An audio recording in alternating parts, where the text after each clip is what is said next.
Friends, welcome back to my channel Sampa's diary. তো আজ হচ্ছে 25শে ডিসেম্বর। তো সবাইকে জানাই মেরি ক্রিসমাস। আজকে আমার বন্ধুদের সাথে কোনো প্ল্যান নেই, তো আজকে আমি যাচ্ছি মেঘাদির বাড়িতে। ওখানেই ফিস্ট হচ্ছে, মা অলরেডি চলে গেছে, আমি ডিউটি থেকে ফিরে আমি জাস্ট বেরালাম।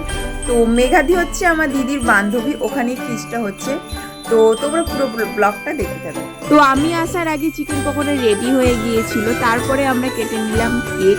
তো কেক যেটা দিয়ে কাটছি সেটা ছিল না বলে তাই আমরা কাটছি, সেটা নিয়ে কেউ কিন্তু আবার হাসাহাসি করবে না যে মা কি দিয়ে কাটছে। তো ফিস্ট মানে তো এরকম আনন্দ মজা করেই, তাই না?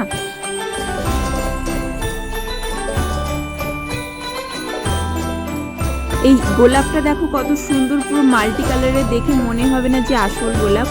ওইখানে বসে আছে মা আর কাকিমা, দুজন মিলে রান্না করছে। আমার মা রান্না করছে মাংস। তারপরে মেঘাদি আমাদের রোল কেক খাওয়ালো।